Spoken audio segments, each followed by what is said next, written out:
കോഴിക്കോട് പാളയം പച്ചക്കറി മാർക്കറ്റ് കല്ലുത്താൻ കടവിലേക്ക് മാറ്റാനുള്ള കോർപ്പറേഷന്റെ തീരുമാനത്തിനെതിരെ പ്രതിഷേധം കടുപ്പിക്കാനുറച്ച വ്യാപാരി സംഘടനകൾ. മാർക്കറ്റ് യാതൊരു കാരണവശാലും മാറ്റാൻ അനുവദിക്കില്ലെന്ന നിലപാടിലാണ് തൊഴിലാളികൾ. ഈ ആവശ്യം ഉന്നയിച്ചുകൊണ്ട് കോർപ്പറേഷൻ ഓഫീസിലേക്ക് പ്രതിഷേധ മാർച്ച് നടത്താനാണ് തൊഴിലാളികളുടെ തീരുമാനം. അതേസമയം കല്ലുത്താൻ കടവിലെ പുതിയ മാർക്കറ്റ് കെട്ടിടത്തിന്റെ പണി അന്തിമഘട്ടത്തിലാണ്. നൂറുകണക്കിന് തൊഴിലാളികളും കച്ചവടക്കാരുമാണ് പാളയം മാർക്കറ്റിനെ ആശ്രയിച്ചുകൊണ്ട് ജീവിക്കുന്നത്.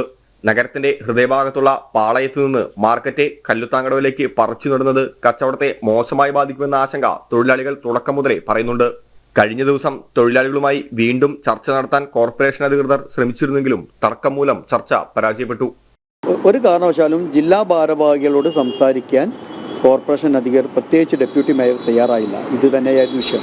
ഞങ്ങൾ പറഞ്ഞു, ഈ കച്ചവടക്കാരെ ഒപ്പം തന്നെ 10-30 കച്ചവടക്കാരെ ഒപ്പം തന്നെ ഞങ്ങൾ 2-3 ഭാരവാഹികളും കൂടി വരാമെന്ന് പറഞ്ഞപ്പോൾ ഒരു കാരണവശാലും സമ്മതിക്കില്ല എന്നും ഹിയറിംഗ് ഓരോരുത്തരെ വിളിച്ചിട്ടാണ് ഞങ്ങൾ ഹിയറിംഗ് ചെയ്യുന്നതെന്ന് പറഞ്ഞു. അതിൽ പ്രതിഷേധിച്ചിട്ടാണ് ഞങ്ങൾ കോർപ്പറേഷൻ ഓഫീസിൻ്റെ ഡെപ്യൂട്ടി മേയറുടെ ചേംബറിലേക്ക് കടക്കുകയും അവരെ പോലീസുകാരത് തടയുകയും ചെയ്തു.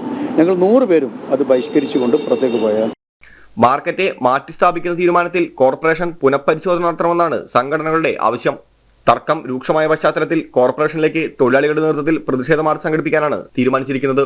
ഞങ്ങൾ കോഴിക്കോട് കോർപ്പറേഷൻ്റെ ഓഫീസിലേക്ക് ഞങ്ങൾ മാർച്ച് നടത്തുകയാണ്. ഞങ്ങൾ മാത്രമല്ല, കച്ചവടക്കാർ മാത്രമല്ല, തൊഴിലാളികൾ അടക്കമുള്ള ആളുകളെയാണ് മാർച്ച് നടത്തുന്നത്. ഞങ്ങൾ എല്ലാവരും കൂടി ഈ ഒരു സമരം ഒരുമിച്ച് എല്ലാവരും കൂടി ഈ സമരം നടത്താനാണ് ഞങ്ങളുടെ തീരുമാനം. മാർക്കറ്റ് കല്ലുത്താങ്കടവിലേക്ക് മാറുന്നതോടെ പാളയത്തെ ഗതാഗത കുരുക്കിനെ ഒരു പരിധിവരെ പരിഹാരമുണ്ടാവുമെന്ന കണക്കൂട്ടലാണ് കോർപ്പറേഷൻ. എന്നാൽ തർക്കം മുറിയതോടെ പ്രശ്നപരിഹാരം നീളുന്ന സാഹചര്യമാണ് നിലവിലുള്ളത്. ജനം, കോഴിക്കോട്.